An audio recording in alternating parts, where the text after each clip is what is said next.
70%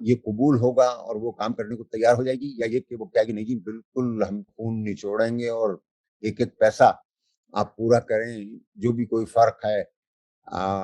بین الاقوامی قیمتوں میں اور آپ کی مقامی قیمتوں میں، تو ایک ہی مسئلہ ہے۔ لیکن جو میرے خیال میں اس سے بھی بڑا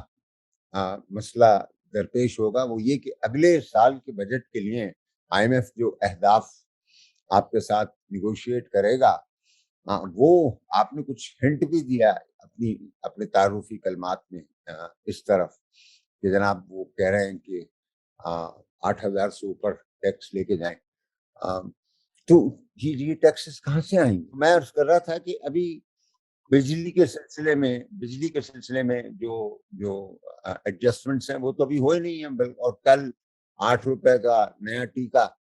لگ گیا ہے، تو 16 روپے سے 24 روپے کا یونٹ ہو جائے گا یار۔ تو اب بجٹ میں کس طریقے سے پورا کریں گے؟ ایک میں آپ کو اندازہ دوں، یہ بھی مطلب اخبارات کے اندر آیا ہے، میرے پاس سارے حقائق نہیں ہے۔ ایک اندازہ یہ ہے کہ اگر 5,600 ارب روپے کا اس سال کا بجٹ ہے، ڈیفیسٹ ہے، تو اگلے سال آئی ایم ایف تقاضا کر رہا ہے کہ اس 3,800 پہ لائیں گے، تو اس کا مطلب یہ کہ 1,800 ارب روپے کے وہ اضافی آپ سے مانگ رہے ہیں، جس میں سے میں نے صرف 300 ارب روپے کے ٹیکسز کا ذکر کیا ہے۔ باقی وہ کیسے آئیں گے؟ وہ یہی بجلی کی قیمتوں سے اور پیٹرول کی قیمتوں سے اور گیس کی قیمتوں سے، ان سے ہی پورے ہونے ہیں، اور کوئی ہمارے پاس وہ نہیں ہے۔ یا پھر یہ ہے کہ ہم بالکل ایف پی آر میں آپ گئے بھی تھے، آپ ایف پی آر کو دیکھتے بھی رہے کچھ دیر۔ سر ظاہر 300 ارب روپے جو ہیں وہ اس کا بڑا حصہ جو ہے وہ پرسنل انکم ٹیکس بڑھانے سے آئے گا، اور آپ یہ بھی سن لیں کہ پرسنل انکم ٹیکس 20 ارب روپے آتے ہیں، اور وہ کہہ رہے ہیں کہ اس کو 300 پہ لے جائیں۔ تو پرسنل انکم ٹیکس میں اور آپ دیتے ہیں پرسنل انکم ٹیکس، کیا ہماری یہ کیپیسٹی ہے کہ ہم دگنا سے زیادہ دینا شروع کر دیں کل سے؟ تو اس میں کافی لے دے ہوتی رہتی ہے ان سے، اور ان کو سمجھانے کی کوشش کی جا رہی ہے کہ یہ بالکل ویزیبل نہیں ہے، اتنا نہیں کر سکتے، لوگ بلبلا اٹھیں گے۔ تو یہ چیزیں ہیں۔ تو آئی تھنک ابتدائی بات تو ہو گئی، اب آپ مزید سوالات رکھیں گے تو پھر میں۔ اچھا یہ بتائیے کہ میں جو سمجھتا ہوں، میری انڈرسٹینڈنگ ہے، آپ نے یہ سیاسی بات کی اور موڈیز نے وہ جو اب مستحکم سے نیگیٹو والی سائڈ کی ہے، اس کی بڑی وجہ شاید یہ سیاسی عدم استحکام لگتا ہے، لیکن یہ بجٹ تک تو ٹھیک ہونے کے، بلکہ اس سال ٹھیک ہونے کے امکانات مجھے تو بہت کم لگتے ہیں۔ اس کی وجہ یہ ہے کہ الیکشن جو ایک سب سے بڑی ملک کی پارٹی ہے وہ الیکشن ڈیمانڈ کر رہی ہے، دوسری جو آئے ہیں وہ اتنے بیڈ اور اتنے ٹف میز لینے کے بعد اگر الیکشن میں جائیں گے تو چھٹی ہو جائے گی ان کی، وہ چاہیں گے کہ ایک اور بجٹ دے کے جائیں اس کے بعد، اور پھر نومبر میں ایک تعیناتی بھی ہونی ہے۔ تو یہ تینوں جو جسے ٹرائیکا ہم کہتے تھے، ایک طرح کا یہ نیا ٹرائیکا آپ سمجھیں کہ ایک اپوزیشن جو بائن ہے اور پھر تینوں وہ جو تھے، وہ ایک قسم کا یہ زور آزمائی اور عام ریسلنگ جو ہے، جس کے نتیجے میں سڑکوں پہ یہ تو عدم استحکام اس سال تو کم از کم پہلے 2 یا 3 کوارٹر اس فائنینشیل کے ہوتا ہوا نظر نہیں آتا۔ اس کے بعد آپ کیا کہتے ہیں؟ ان تمام چیزوں کو جو ہے وہ ایک ایک کر کے چلتے ہیں۔ دیکھیں نا، یہ جو سیاسی، میں تو پہلے ہی کہہ چکا ہوں کہ سیاسی مسائل کا حل ہونا ہوگا، اور بظاہر تو نظر نہیں آ رہا کہ سیاست کسی کروٹ بیٹھ رہی ہے۔ یہ ابھی جو بھی کوئی بے چینی ہے اور بے یقینی ہے، یہ قائم رہے گی، اور آپ کا یہ کہنا درست ہے کہ جناب یہ جو مشکل فیصلے کرنے والے ہیں تو یہ فوری طور پہ تو اٹھ کے نہیں جائیں گے، اور کوشش کریں گے کہ ابھی جو ایک طرح سے یہ ذمہ داری لے لی صفائی کی، تو ان کے حصے میں جو پروپیگنڈا یہ پچھلی حکومت کے خلاف کرتے تھے تو وہ اب ان کی طرف منتقل ہو جائے گا۔ تو لہذا ان کی نظر اسی بات پہ ہوگی کہ جناب ہم کم از کم ایک بجٹ اور دے سکیں۔ اچھا، اس سے پہلے آپ نے موڈی کی بات کی، اور واقعی دیکھیں یہ بہت بڑا یہ کب ہوا ہے؟ اس کے یہ تقریباً 10 سال کے بعد ہوا ہے کہ موڈی نے نیگیٹو آؤٹ لک کر دیا ہے۔ اس سے پہلے ہی آپ کو معلوم ہے کہ کریڈٹ ڈیفالٹ سواپ 12% تک بڑھا ہوا ہے۔ یعنی اگر آج ہم وہ قرضہ لیں جو ابھی ہمیں حال میں 6% پہ ملا ہے، تو وہ کوئی 18% 19% کے اوپر ملے گا۔ تو وہ ایک طرح سے جو انٹرنیشنل کریڈٹ مارکیٹ ہے وہ آپ کے لیے بند ہو گئی، ٹھیک ہے نا؟